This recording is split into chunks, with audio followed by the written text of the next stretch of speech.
So my name is Vanessa Cornett, and I'm here from the Twin Cities of Minneapolis, St. Paul. And I'm here to talk to you about some topics that I hope are of interest to you.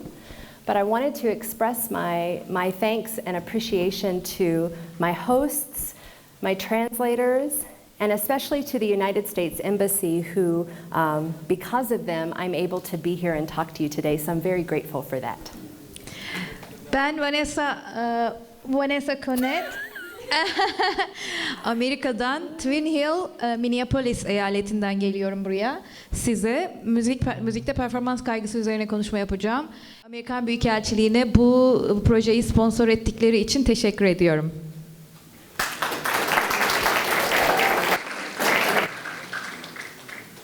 So at my university, I direct the piano program. I teach piano lessons, piano education, and performance skills for musicians. But for the last 15 years, my research has focused on the psychology of music performance, with an emphasis in performance anxiety management for musicians. Üniversitede müzik bölümü direktörüyüm. Müzik üzerine araştırmalar yapıyorum. Aynı zamanda bu bölümde hocayım. Fakat son 15 yıldır kariyerimde müzik performans kaygısı üzerine araştırmalar yapmaktayım ve bu konuya uzmanlaştım. Good. All right. So first I want to start, I've been learning about your music study, the way you learn music, the way you go through the degree program to be a professional musician, and it's been very educational for me. There are things that are very similar between Turkey and the US, and there are some things that are a little different. So I thought I'd start by just sort of sharing some information about what's similar about our educational practices and what's different. Türkiye ile Amerika Birleşik Devletleri arasında müzik eğitimi alanında benzerlikler ve farklılıklar var. Bu alanda şimdi biraz sizi bilgilendirmek istiyorum. Önce benzerliklere bakalım. So, when students are like you in high school, we do have performing arts high schools, but they tend to be in the large cities. So most students like you don't actually attend a performing arts high school. What they do is they study their music with a master teacher instead. Sizin gibi liselerde müzik eğitimi almaktalar Amerika'daki öğrenciler de. Fakat genellikle büyük şehirlerde bu liseler. So when they do go to college and they decide they want to be a professional musician, these are the most common degrees that American students will obtain. Go ahead. Yeah. Siz daha sonra üniversiteye gittiklerinde bu şimdi anlatacağım sırada eğitim türleri almaktalar. So one difference between the US and Turkey is that every university in the US has all of these concentrations. So a student can get 2 degrees, 2 music concentrations if they want to. Üniversitelerde Amerika'da isterlerse 2 programa birden devam edebilirler öğrenciler. Şu anda zaten slaytta görüyorsunuz programları. If they finish a bachelor's degree, it takes about 4 years and they want to get a master's degree to be a professional musician. The master's degrees we have are more varied with different topics that they can study. Lisans eğitimi 4 yıl sürmekte. Yüksek lisansla birlikte profesyonel müzisyen olmak için bazı programlardan bahsediyor. Slaytta görebilirsiniz o programları.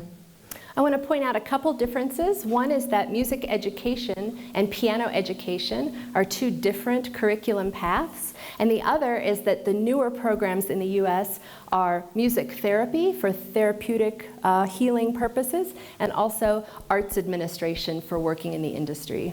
Biraz da farklılıklardan bahsedeyim size eğitimlerimizdeki. Orada gördüğünüz programlarda örneğin piyano ve müzik eğitimi farklı devam etmekte. Müzik terapisi üzerine de bölüm var.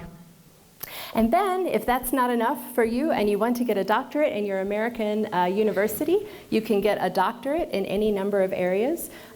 This is for performers, the DMA degree, and this is for researchers, the PhD.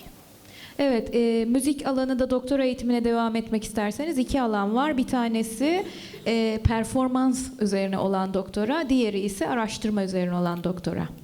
I want to point out the newest area of study that musicians in the United States are very interested in, and that's musician health and wellness, which has to do with injury prevention in the music studio, but also the psychology of music, including anxiety management. Müzisyenlerin son zamanlarda ilgi duyduğu bir de orada en altta gördüğünüz müzisyen sağlığı ve iyi bulunuşluğu üzerine bir yoğunlaşma var doktora programlarında, araştırma üzerine. But you have other options. We love, I have to say, oh, hello. We love our music festivals in the US. We love summer camps. We love teacher training, and a lot of international students actually come and participate in these. So Americans wish that more of them would come here to learn about Turkish traditional music, and they also hope that more Turkish students will come to the US to learn about different types of music. Evet, bunların dışında yine müzik festivalleri, yaz okulları ve öğretmen eğitimi programları var. Can you repeat that Turkish part, please? That we're looking for Turkish more of an music. exchange. We want to come here and learn Turkish music, and we would welcome them to come study in the US. Ve umudumuz odur ki daha çok Türk müzisyenleri gelsin Amerika'ya, Türk müziğini tanıtsınlar. Biz de Amerikalılar olarak buraya gelelim, karşılıklı müzik değişimi olsun.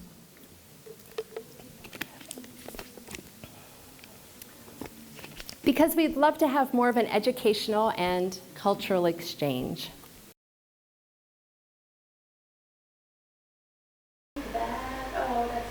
Okay, so that's sort of my introduction to sort of how we're the same and how we're different, but really my area of expertise is performance anxiety management. So I'd like to take the rest of this time to sort of share with you some things that I've learned in hopes that you will find it helpful for yourself or for your students. Evet, şimdi de asıl uzmanlık alanım olan performans kaygı yönetimine geçmek istiyorum. Sizin de hayatınızda olan kısımları paylaşmak istiyorum. Umarım burada anlatacağım şeyler hayatınızda sizin de tanıdık olduğunuz konular. I think 50 years ago in the United States, if I had offered to do a workshop like this in the US, I think students and teachers would have told me they don't need a workshop like this. And I think the reason is there was such a stigma 50 years ago. You don't admit that you're nervous. Because if you admit that you're nervous, it somehow indicates that you have a weakness as a performer. 50 yıl önce böyle bir workshop'u, atölye çalışmasını yapıyor olsaydım Amerika'da, şöyle bir katı tavuk düşünceyle karşılaşırdım. Yok ki öyle bir şey. Çünkü kendinizi kaygılı, performansınızdan önce kaygılı hissederseniz ve bunu kabul ederseniz, başarısız bir müzisyen olduğunuzu kabul ettiğiniz algısı var idi. For years we have given bad advice to our musicians. For example, we've said things like, well, the more you practice, the less nervous you will be. Or, the more you perform, your anxiety will decrease. And this is completely 100% false for most people. Yıllarca şöyle bir düşünce vardı. Ne kadar çok performans yaparsan o kadar kaygın düşer. Ne kadar çok sahneye çıkarsan o kadar az kaygılı olursun. Bu %100 yanlış bir düşüncedir. So if you only remember one thing from today, if you forget everything else I say, what I hope you take away from today is the fact that performance anxiety is 100% normal, that it is universal. All musicians experience, and it's manageable. Bugün hiçbir şey hatırlamasanız bile bu konuşmadan giderken evinizde bir tek şey götürmenizi istiyorum düşünceyi. Onlardan bir tanesi öncelikle performans kaygısının çok normal olduğu, ikincisi ise bunun evrensel olarak herkes tarafından yaşandığını bilmeniz. So I've put up here on the slide my favorite definition of music performance anxiety. I've put this up here because there are a few words in this definition that are very important. One is that the anxiety is such that it impairs your ability to perform. In other words, you're prepared, you know your music, but as soon as you get on stage in front of an audience, you don't play as well because of the nervousness.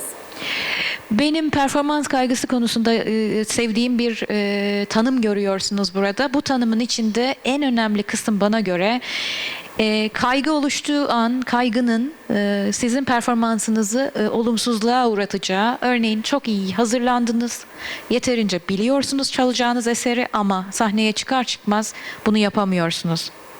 The other thing I want to emphasize is that when we talk about music performance anxiety management, we're talking about anxiety that is unwarranted given the amount of preparation.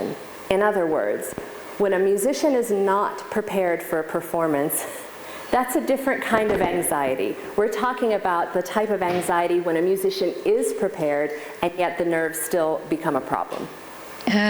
Burada ikinci hatırlamanızı istediğim şey, bu tanımla ilgili vurgulamak istediğim şey, ne olursa, ne kadar hazırlanırsanız hazırlanın, performans kaygısı yaşıyorsunuz ama diğer taraftan hiç hazırlanmadığınızda da performans kaygısı oluşur. Bunlar farklı türde performans kaygılarıdır. So that brings us to three disclaimers that I tell my students when we talk about performance anxiety management. Three things must be true before we can begin to talk about solutions. Çözüm önerilerine geçmeden önce performans kaygısıyla ilgili genellikle öğrencilerimle paylaştığım bir şey var. O da 3 madde var sizin gerçekten kaygılı olduğunuzu kanıtlamak için. The first one, and this seems, I don't mean to insult anyone here, but I have a lot of students who knock on my door, they ask for help with their anxiety, I ask them to perform for me, and they actually don't know their music. They think they know their music, but they haven't memorized the lyrics, they don't know what key they're in. So the first thing that has to happen is that the student has to be well prepared, has to be. Otherwise, it doesn't matter what techniques you try, you're not going to work on the anxiety. Tenzih ederim, yanlış anlamayın beni ama genellikle öğrencilerimle yaşadığım bir durum var. Odamın kapısını çalarlar, benimle konuşmak isterler. Derler ki çok kaygılıyım. Ben de sorarım onlara, eserle ilgili yeterince çalıştın mı? Ama daha ne eserin müziğini, notalarını öğrenmişlerdir ne de tonunu yakalamışlardır. Hiç çalışmadan kaygılıyım demek kaygı yönetimi için bir ön şart değil. Öncelikle öğrencinin ya da kişinin eserini iyi çalışmış olması gerekmekte. The second thing that has to be true is that you, the musician, have to possess the technical and musical ability to play or sing your repertoire correctly. If you're playing or trying to sing music that is too hard for you, then you're going to be more nervous. And teachers, this is our responsibility to make sure that the repertoire that is assigned is appropriate to the student. We should challenge our students, but not give them something that's so difficult they will never be able to master it well. İkinci maddemizde çalışacağınız eserin sizin seviyenize uygun olması. Öğretmenler, sayın hocalarım, burada bize bir görev düşmekte. Öğrencilerimiz için evet bir derece yukarısında, üstünde verebiliriz eserleri ama çok fazla onları zorlayacak, onların seviyesinin üstünde eserler verdiğimiz zaman da kaygı oluşur. And finally, the third sort of disclaimer is that we're assuming that you or your students are not physically or psychologically impaired in a way that would prevent a confident performance. For example, if a musician has a diagnosed anxiety disorder that goes far beyond music performance anxiety, and that's something that would need to be worked on with a doctor or therapist in addition to anxiety management techniques. Üçüncü varsayımımız ise burada kişinin kaygı bozukluğuna dair bir hastalıkla teşhis edilmemiş olması gerekiyor. Bu durumda bir teşhis varsa tabii ki doktor, psikoterapist ya da bir psikologla birlikte bu işin çalışılması gerekmekte. Okay, so I want to talk very briefly about why we have performance anxiety, because it's been my experience that when we understand the biology behind the anxiety, it can help demystify the experience. Evet, bizim bu bahsettiğimiz 3 varsayımdan sonra kaygı durumunun beynin anatomisinde nasıl gerçekleştiği üzerine bir bakalım. Yes, please. There are 3 main parts of the brain. I forgot my pointer, so I'm going to do it old school. So this part of the brain is the most developed part of the brain that controls our personality and our conscious, rational thoughts. Evet, pointer'ımı unuttum. Dolayısıyla elimle göstereceğim. Birinci bölüm, gösterdiği birinci bölüm insanın rasyonel düşündüğü kısımla, beynin rasyonel düşünen kısmı. This part of the brain at the very bottom, the brainstem and cerebellum, controls instinct, like the instinct to survive. Evet, bu ikinci resimdeki en aşağıdaki beyin sapı bölgesi, cerebellum bölgesi ise what was it about? Instinct to survive. Evet, hayatta kalma içgüdümüzle ilgilidir. And up here, the sort of yellow part of what's called the midbrain manages learning and emotions, things like that. Beynin orta bölgesinde bulunan o sarı gördüğünüz kısım ise öğrenme ve duygularımızı kontrol eden kısımdır. Here's why this is important. The fear response starts on the diagram of the brain that's on the right-hand side. When we're nervous, the parts of the brain that are activated are this part. This part of the brain does not communicate with the rational part of the brain because they developed separately. Bu kısım şu yüzden önemli. O orta bölgede gördüğünüz kısımda oluşan korku ne yazık ki rasyonel düşünce bölgesi beynin dış tabakasıyla iletişim kurmayı engellemekte. Here's why this is important. You cannot talk your way out of anxiety. You can't rationalize it away. You can't tell yourself, I shouldn't be nervous, it's just a piano recital. And we shouldn't tell our students, you have no reason to be nervous. Don't be nervous. You're well prepared. Everything's going to be fine. Because even if you understand that, the other part of the brain is still producing the fear response. Bunun önemi şu, bu iletişim kesikliği olduğu zaman rasyonel kısımla buradaki kaygıyı, korkuyu anlamadığımız için hocamız bize merak etme, anlıyorum seni, kaygılısın ama merak etme, öyle bir şey yapmana gerek yok, kaygı duymana gerek yok dese bile bunu biz rasyonel düşüncede anlasak bile duygu kısmımız, amigdalamız yani o sarı bölge anlamamakta.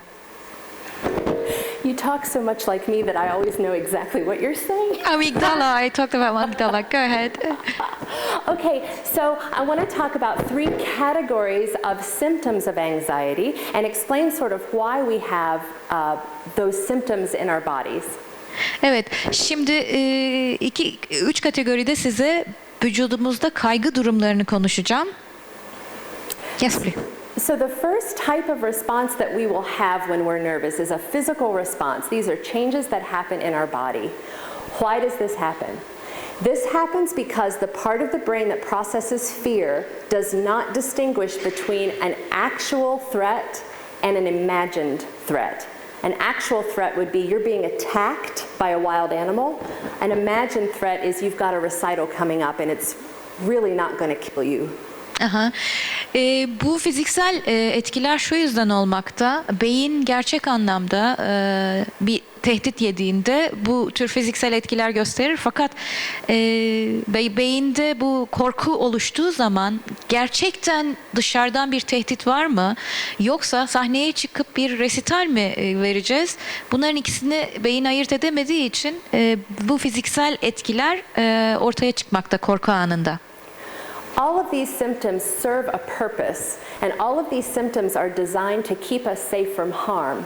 Because if you are actually being attacked, your body would respond in a way that puts adrenaline into your bloodstream that allows you to do one of 2 things: fight your attacker or run away from your attacker. Bütün bu fiziksel etkiler belli bir amaçla ortaya çıkmakta. Örneğin bir tehdit oluştuğunda size, korku oluştuğunda adrenalin salgılar vücut. Çünkü adrenalinin 2 amacı vardır. Ya karşındaki tehditle savaş ya da kaç. I can give you an example from the symptoms on the screen here. The digestive system shuts down when your body perceives a threat because you don't need to be digesting your breakfast if you're fighting off an attacker. So the blood vessels in the stomach sort of pull away from the lining of the stomach, and you feel that as a fluttering sort of sensation. Also, the salivary glands stop working, so your mouth will dry out. So for those of you who play a wind instrument and experience dry mouth, that's because your body is trying to keep you safe. Bütün bu fiziksel etkilere örnek vermem gerekirse örneğin midenizle ilgili problemler yaşarsınız. Çünkü bir saldırı olduğu anda o anda sindirime yoğunlaşmak yerine midenizden kan çekilir. Dolayısıyla midenizde işte kelebekler uçuşuyor gibi bir his oluşur. Keza salyanız biter, kurur. Bu tamamen karşınızdaki tehdit noktasına odaklanmanız içindir. My favorite personal symptom of anxiety is cold hands. So I'm a pianist, and the worst thing that can happen is you're standing backstage and your hands are ice cold and you feel like your fingers can't move. The reason for that is because when you're being attacked, the blood is directed from your toes, your feet, your fingers into your large muscles so that you can fight off your attacker. You're not going to fight off your attacker with your fingers. You're going to use the large muscles in your arms and legs. Benim favori semptomum soğuk eller, buza kesen eller.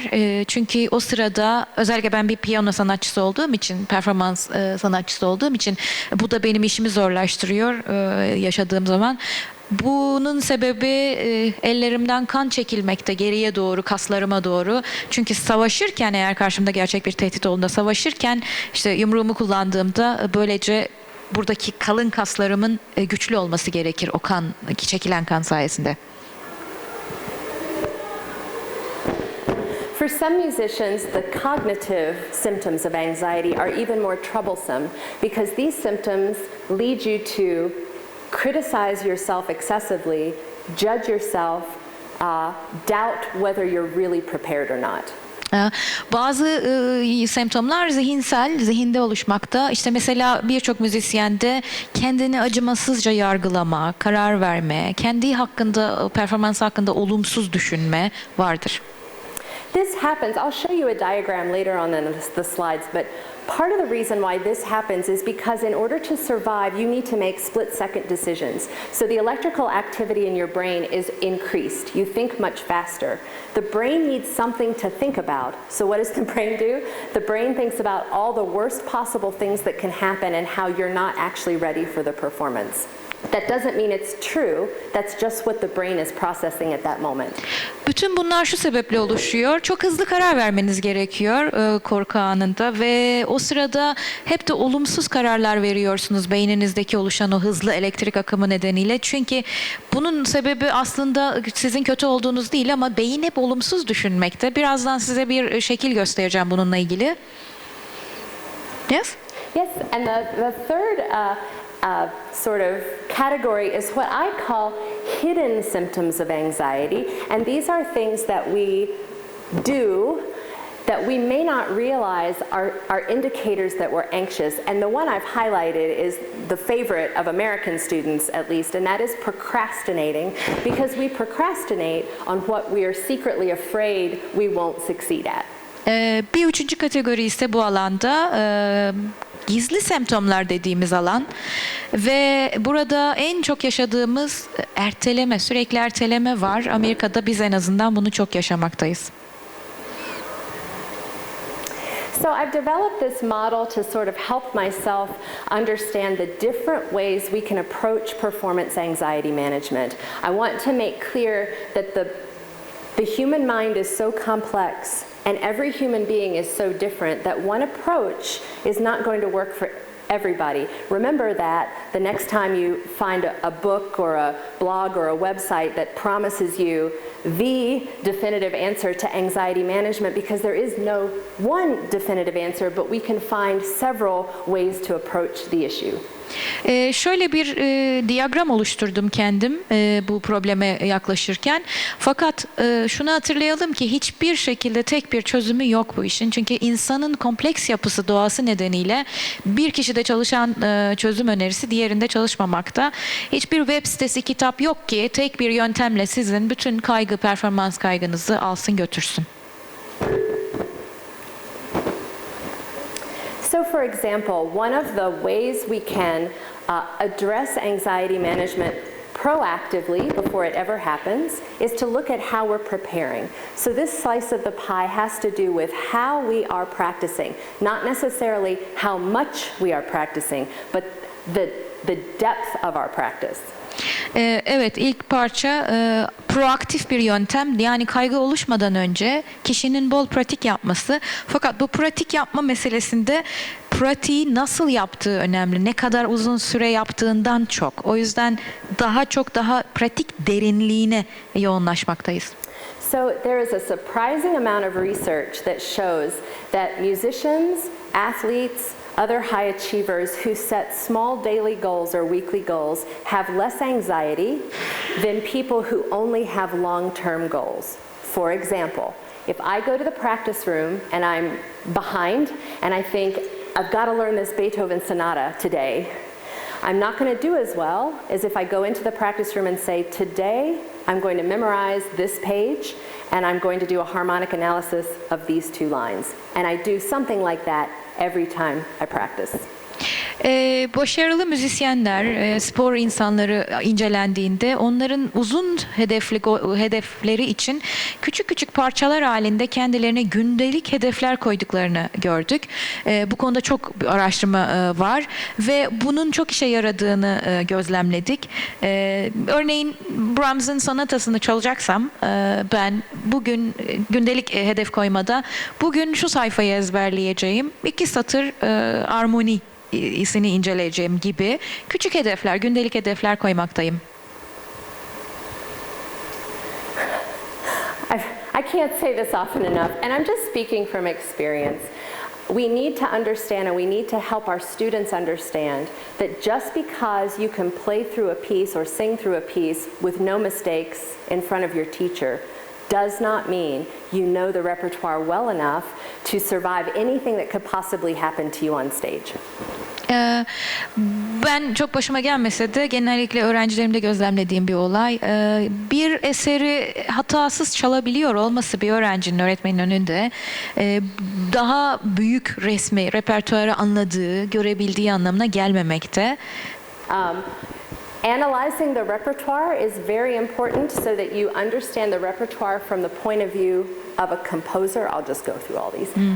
Also, to be able to employ all modalities, visual, oral, kinesthetic, is very important. Repertuarın analizi önemli çünkü perspektifi bestecinin gözünden görebilmek de, büyük resmi anlamak da önemli. Aynı zamanda eserleri, daha doğrusu çalışma sürecinde görsel, işitsel ve bedensel olarak aktif olmamız bizi başarıya götürecektir.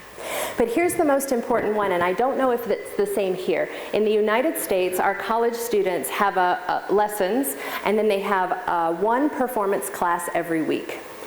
I think they need more than that, because if the anxiety is about performing in front of people, what you need to do is perform in front of people, and you need to do it as often as possible.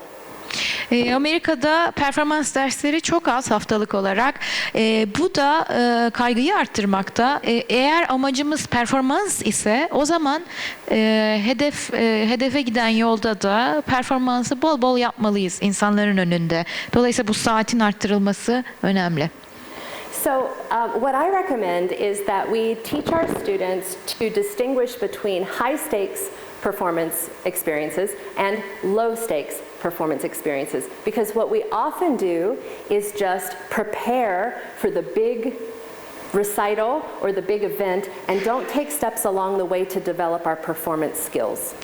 Kaygıyı arttırmak için düşünmemiz gereken meselelerden bir diğeri de daha az kaygı doğuracak seyirci ile daha çok kaygı doğuracak seyirci performansı arasında ayrım yapmak ve her zaman en son, en büyük hedef kitlesi için hazırlanmak değil de performansa daha küçük, daha az kaygı veren seyirciden başlayıp daha çok kaygılı olan ortama doğru kendimizi hazırlamak. So I have my students make a list of what is most stressful to them and what is least stressful to them. And what I'm going to share with you is what one of my students came up with. So for one of my students, the least stressful thing he could do is play for his friends. So that's where we start. The next most stressful thing he could do is play for his camera on his phone, because that was a little more stressful. And he keeps having these performance experiences every week until he's ready for a big recital. Bir öğrencime sordum, en az kaygı duyduğun ortamdan en çok kaygı duyduğun ortama kadar bana sıralar mısın diye. Şöyle bir şey çıkardı. En başa arkadaşların önünde çalmak kısmını en az kaygılı olarak tanımladı. Hemen arkasından da kamera kaydının karşısında çalmak. İlginç bir şekilde kamera kaydı daha kaygılı hissettiriyormuş onu. When I talk about physical techniques to anxiety management, I mean, what can we do with our physical body? And the first thing we can do with our physical body is Okay. Engage in cardiovascular exercise because the fight or flight response in the brain is meant to help you move. And therefore, if you engage in exercise, you can actually help yourself decrease the anxiety. Kaygı yönetiminde ikinci kısım ise fiziksel yöntemler. Mesela birincisi bunlardan kardiyovasküler egzersizler. Kardiyovasküler egzersizler sizin için önemli çünkü beyninizde hareket et, ilerle komutu alacağınızda bu sizi rahatlatır ve kaygınızı düşürür. The second thing we can do is diaphragmatic breathing. And you are all musicians, so I don't have to explain or demonstrate diaphragmatic breathing, but I'll show you an activity that you can do for yourself, or for those of you who are going to be teachers or you are teachers, this activity works very well with teenagers and younger students too. İkinci yöntem diyafram nefesi, nefes alma yöntemleri. Ben size hepiniz müzisyen olduğunuz için diyafram nefesi nasıl alınır göstermeyeceğim ama şimdi hep birlikte nefes üzerine başka bir demo yapacağız sizlerle.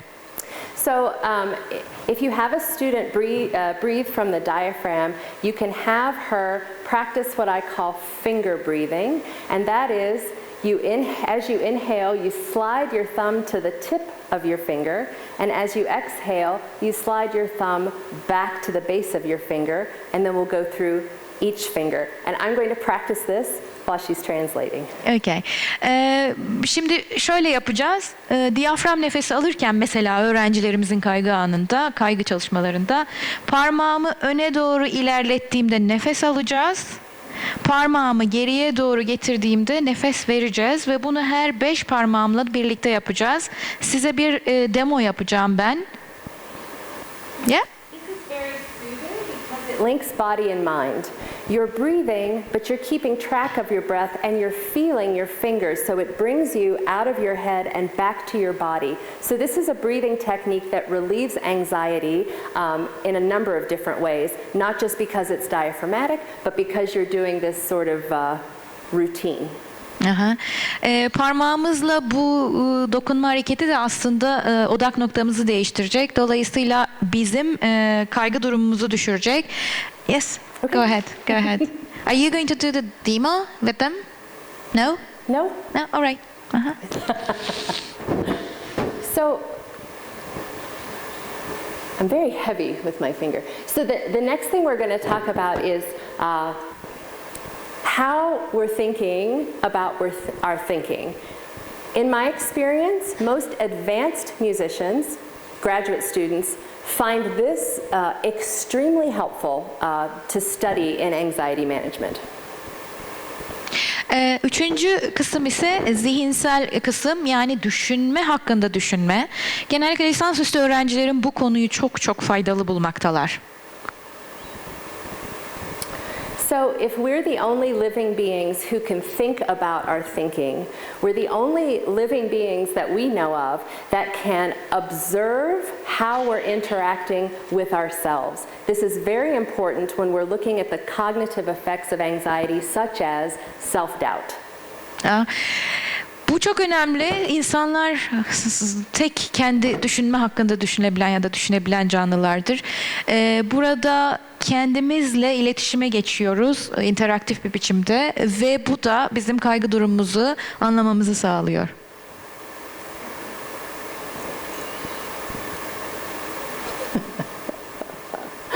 Okay, so this was a hard one for me to swallow when I was younger, but it took me a while of experience and reading the literature to realize that most stress is not what happens to us.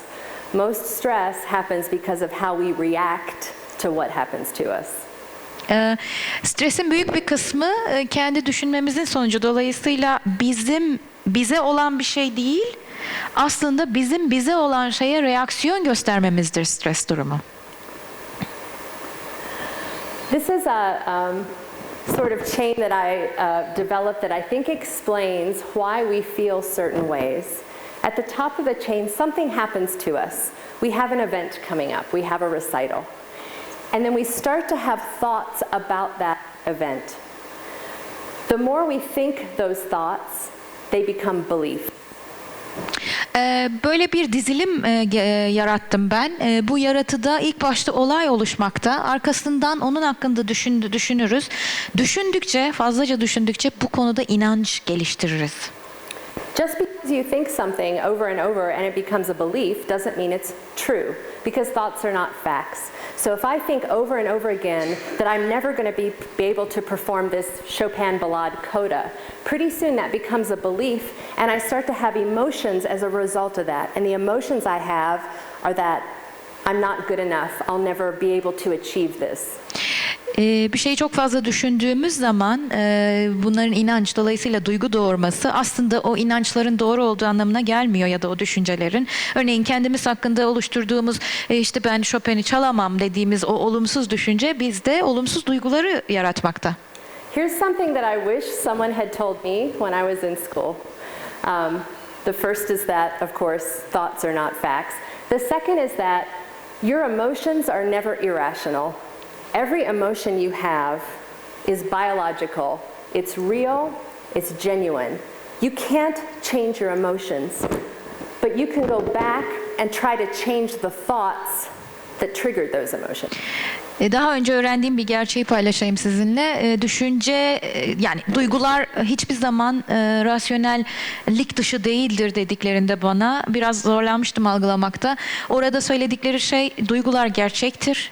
Ama duyguyu değiştirmek isterseniz geriye, onunla ilgili düşünceye dönüp düşünceyi değiştirebilirsiniz. Duyguyu değiştiremezsiniz öbür türlü. Okay, so I can demonstrate this metacognition concept with an example, and the example I like to use is don't think about the green monkey. Evet, şimdi size yine bir demo göstereceğim. Bilişüstü bir deneyim. Bunun adı yeşil maymunu düşünme. Would you like to try it with me? Benimle birlikte bana katılır mısınız? Please don't think about the green monkey. Lütfen yeşil maymunu düşünmeyin. Don't think about what kind of monkey he is, if he's a chimpanzee or a gorilla. Düşünmeyin ki o maymun bir goril mi, orangutan mı? Sakın. Don't think about if he's light green or dark green or maybe kind of fluorescent green. Açık yeşil mi, koyu yeşil mi? Sakın düşünmeyin. Don't think about if he's a great big monkey or like a little tiny monkey that you could just put on your shoulder. Büyük bir maymun mu yoksa omzunuzda gezecek kadar küçük bir maymun mu? Düşünmeyin bunu. So what are you all thinking about? Peki şu anda ne düşünüyorsunuz? Right. Exactly. So, why? Peki neden? I told you not to think about it. Ben size düşünmeyin dedim. Here's what we learned from this. The human mind doesn't process negative qualifiers. Buradan bir şey öğreniyoruz. İnsan beyni olumsuzu algılamıyor. If I say, don't worry about the recital you have next week, and I say, worry about the recital you have next week, your brain processes it the same way. Ben size gelecek haftaki resitali çok da önemseme desem de ya da gelecek haftaki resitali çok önemse desem de ikisi de beyin tarafından aynı şekilde algılanmakta. The way we counteract that is we focus our attention on what we want, not what we don't want. So if a student says to me, I don't want to mess up my recital, I say, what do you want? I want to play with confidence. I want to express something special to my audience. I want to have fun. İşte öğrencilerim bana gelip dediklerinde önümüzdeki hafta resitalde işleri batırmak istemiyorum. Ben de o zaman ne yapmak istiyorsun diye soruyorum onlara. Cevap, seyircime güzel bir performans çıkarmak istiyorum. İyi bir başarı elde etmek istiyorum oluyor. Here's why this is important. Our human mind is biologically geared to the negative. And this is to help us survive. If we're always wary, if we're always worried, that's a natural response. You have to consciously try to focus on what you do want, not what scares you. Bunun sebebi şu, çünkü insan beyni olumsuza yönelmiş durumda biyolojik olarak. Bu hayatta kalma mücadelesinin en önemli sebeplerinden bir tanesi. Çünkü insan hep tetikte olmak zorunda olumsuza karşı. Bu yüzden bilinçli bir şekilde olumluya doğru beynimizi yöneltmek zorundayız, düşüncelerimizi yöneltmek zorundayız. Finally, I'll talk a little bit about mindfulness, which is currently the hottest topic in education in the United States, is how can we help students become more self-aware.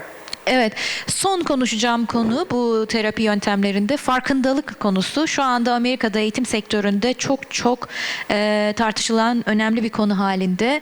Yani biz öğrencilerimizle öyle konuşacağız, öyle etkinlikler yapacağız ki fark edecekler durumu. So this is a definition of mindfulness that I like to use. This definition has three important components to it. The first is that we direct our attention deliberately. If we don't direct our attention deliberately, then we will go on autopilot and we won't be in control of our thoughts.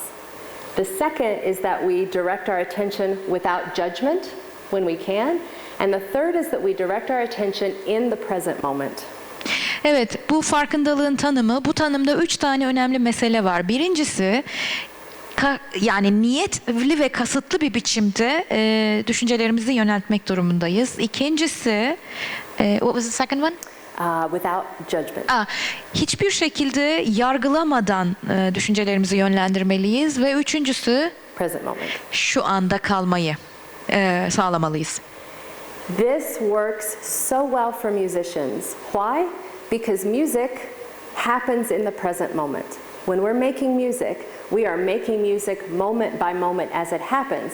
If we're worried about something that happened 5 measures ago, or we're upset about that, or we're worried about what's going to happen on the next page, we're not actually experiencing the music as it is happening in the present moment. Bu müzisyenler için özellikle önemli. Çünkü müzik şu anda yapılan bir olgu. Ama işte kaygı duyduğunuz zaman anı yakalayamıyorsunuz. Müzisyenler yakalayamıyor yani. Some psychologists like to say that depression is rooted in the past and anxiety is rooted in the future. And I don't know if that's true or not, but I do know that if you're in the present moment and you ask yourself, am I okay right now? No matter how worried you are, usually the answer is yes, right now I'm okay. And that's good because actually all we have is right now, if that makes sense. Bazı psikologlar şöyle söylüyorlar. Depresyon geçmişten gelir, kaygı ise geleceğe yöneliktir. Bu biraz doğru. Müzisyenler için anda kaldıkları zaman bu kaygıyı da yönetebilirler. Sorarız, nasıl hissediyorsunuz? İyi misiniz şu anda? Evet, iyiyim cevabı almalıyız. I love this cartoon. I just do. So I hope you can see that it's a man and a dog sitting together. And I hope you can see that the man is thinking about all these things he has to do and all of these other things. And the dog is simply in the present moment. Bu karikatürü çok seviyorum. Gördüğünüz gibi orada insan olan erkek gelecekte yapması gerekenleri düşünürken köpeğin hayaline bakın. O anda yaşıyor köpek. Kendilerini resmediyor. I mentioned earlier that I would show you a diagram of the brainwaves. I want you to see here visually that when you are relaxed, when you're breathing from the diaphragm, when you're engaging in mindful meditation or prayer, your brainwaves, the alpha brainwaves, actually help facilitate a flow state of consciousness. And a flow state of consciousness is the same state that you've experienced in the practice room when you're playing for yourself and time sort of stops and it's just you and the music and nothing else matters. Görsel olarak bu resim çok net göstermekte. Kaygılı olduğunuz zaman bakın yukarıda çok hızlı akan dalgalar. Aşağıda meditatif bir şekilde yani rahat olduğunuzda örneğin prova yaparken, enstrümanınızı çalarken mekanı zamanı unuttuğunuz zaman bakın o dalgalar nasıl seyrelmekte. So different breathing techniques can bring you to alpha brainwaves. Visualization, which we'll talk about in a minute, but I can show you a rescue technique that works with very anxious people. It's something that you would do right in the minute when you feel very, very nervous. Burada size alfa tekniğini, alfa dalgasına getirecek teknikler göstereceğim. Birazdan nefesle ilgili örneğin kurtarma teknikleri diyorum ben. Özellikle çok çok kaygılı öğrencilerimize uygulayabileceğimiz teknikler. Birazdan size göstereceğim. The first technique I call birthday cake. Do you blow out candles on birthday cakes? Yeah. Okay, thank you. The birthday cake example is when you take a deep breath and then you exhale it as if you're 100 years old and you're trying to blow out 100 candles on your cake. And we'll practice that when you translate. Okay. Şimdi size birazdan göstereceğim tekniğin adı doğum günü pastası tekniği. Hang on a minute. Doğum günü pastasını üflemeyi göstereceğim. Sanki 100 yaşındaymışsınız gibi derin bir nefes alıp o 100 tane mumu üfleyecekmişsiniz gibi. When I work with little children, we actually do this with our fingers to pretend they're candles. Küçük çocuklarla çalıştığımda affedersiniz. Küçük çocuklarla çalıştığımda parmaklarını mum gibi tutmalarını isterim. So you take a deep breath in. Derin bir nefes alıyorsunuz. And blow out the candles. Ve mumları üflüyorsunuz. And then you rest. Dinlenirsiniz. Maybe you didn't get all the candles, so you try it again. Belki bütün mumları üfleyemediniz, yeniden üflüyorsunuz. You see that this is controlling the exhale, which is very good for inducing alpha brainwaves. Evet, alfa dalgaları düşürmek için çok iyi bir nefes tekniği. Çünkü dışarı bol bol nefes veriyorsunuz. Here are some of the attitudes of mindfulness that work better on stage than they do in the practice room. Burada da sahnede çok işe yarayan farkındalık etkinlikleri var. For example, I'm a pianist and we play from memory, and sometimes the greatest anxiety is having a memory slip when we're performing on stage. If that happens, I have a big memory slip, but I can accept it, I can not judge it, I can let go and move on. I'm much more likely to get back on track. Ben bir piyano sanatçısıyım. Sahnede yani hafızadan çalıyorum. Bazen unutabiliyorum çalacağım eseri. İşte orada burada olan mesela kabul etmeliyim durumu. Kendimi yargılamamalıyım ve bir an önce tekrar hafızama ezberlediğim kısımları hafızamdan devam etmeliyim. İşte o zaman işe yaramakta bu.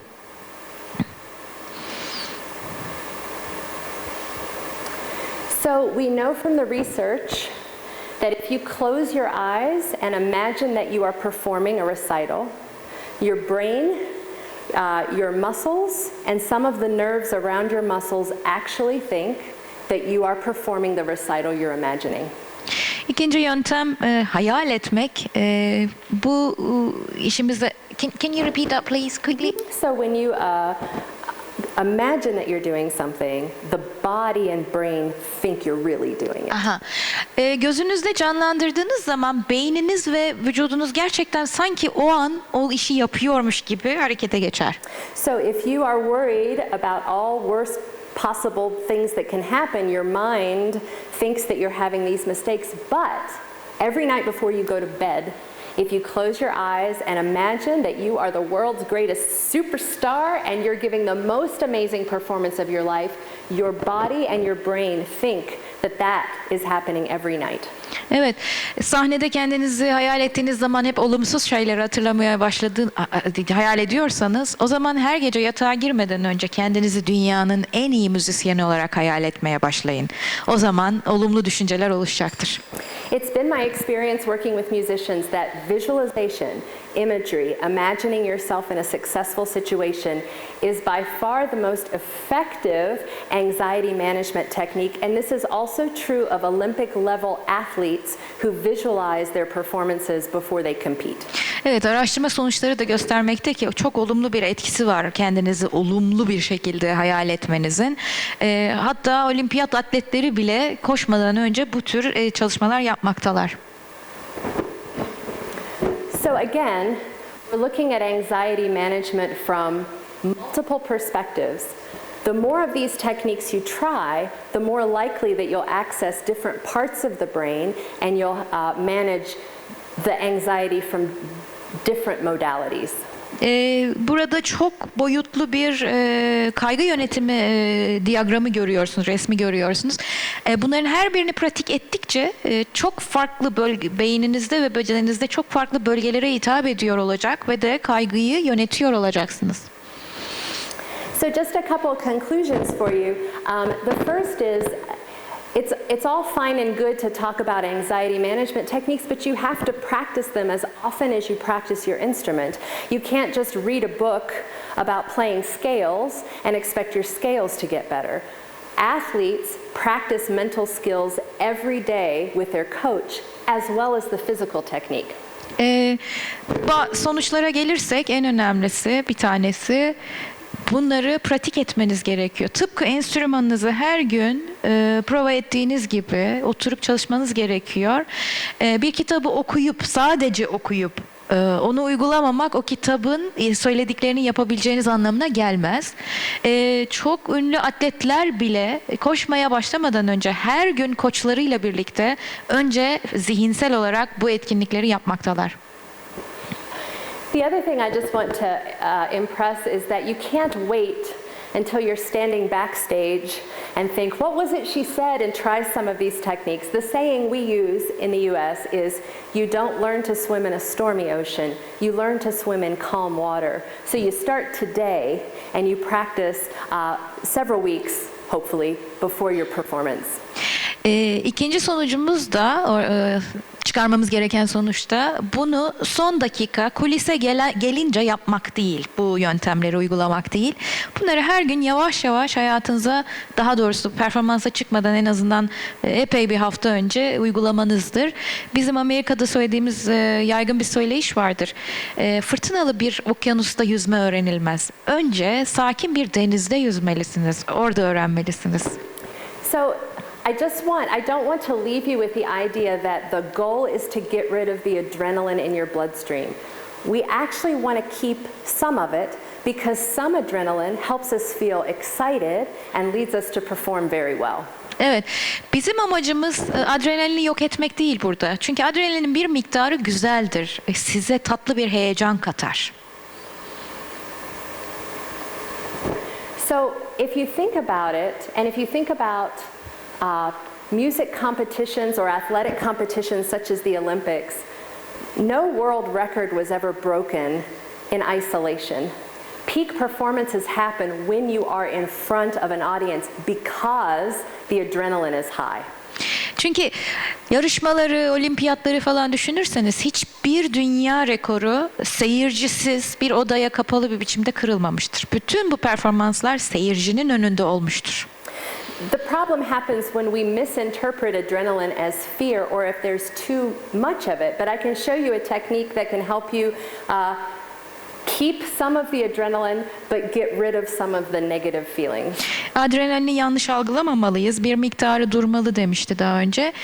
Şimdi size bir teknik göstereceğim adrenalinle ilgili. Tamamını yok etmeyen, hala tatlı bir kısım bırakan bir yöntem olacak bu.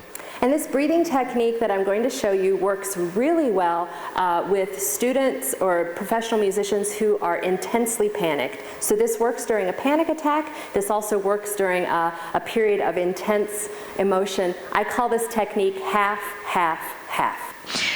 Bu yöntem özellikle panik atak derecesine gelmiş performans sanatçılarında ya da öğrencilerinde çok işe yaramıştır. Ben buna yarım yarım yarım tekniği diyorum, bu nefes tekniğine. So much better in Turkish. Yarım yarım yarım. Good, it's like a song. So if you would like to play along, I would ask you to bring to mind something that's bothering you, something you're worried about, something you're stressed about, something that's making you anxious. If you're grieving, if you're angry, just bring it to mind. Evet, benimle birlikte şimdi hayal edin, sizi rahatsız eden, üzen, canınızı sıkan, sizi kaygıya sokan bir sebep düşünün hayatınızdaki.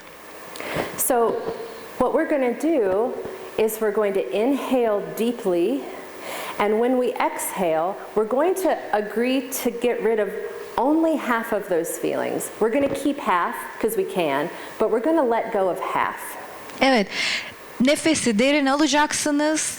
Bu arada düşünmenizi istediğim şey, bu duygularınıza, yoğunlaştığınız duygularınızda nefesinizi verirken yarısını dışarı bırakmayı, yarısı kalacak içimizde ama yarısını dışarı bırakmayı düşüneceksiniz. So if you want to play along, you inhale with me and let go of half. Evet, benimle birlikte nefes alın, hadi birlikte ve yarısını bırakın nefesi verirken. So maybe that's good enough. Maybe you feel better, but maybe you have what's left and you want to get rid of half of that. You could do that. Peki belki bu yetmedi size. Belki hala kaygı durumunuz yüksek ya da acı durumunuz yüksek. Hadi bir daha nefes alın ve yarısını, o kalanın da yarısını verirken nefesinizi bırakın. So you inhale deeply again. Derince nefes alalım Let go of half. ve şimdi yarısını bırakalım. The beauty of this technique is that no matter how many times you do it, you'll never get rid of all the adrenaline. You'll always keep some of it with you. Bu tekniğin özelliği ve önemi, ne yaparsanız yapın hep yarısı içinizde kalacak. Dolayısıyla tıpkı adrenalinin içimizde bir miktar olması gerektiği gibi. So thank you very much for having me. I do think we have some time for questions. If you don't get your question answered today and you'd like to contact me personally, I have my contact information up there. I'm sorry I don't read Turkish, but if you would like to stay in touch, I certainly would enjoy that. Çok teşekkür ediyorum beni dinlediğiniz için. Sorular için biraz vaktimiz var ama daha fazla sorunuz olursa burada kontak adreslerim var. Elektronik postam, Instagram hesabım. Oradan da bana yazabilirsiniz. Türkçem çok iyi değil ama bir şekilde çözmeye çalışırım.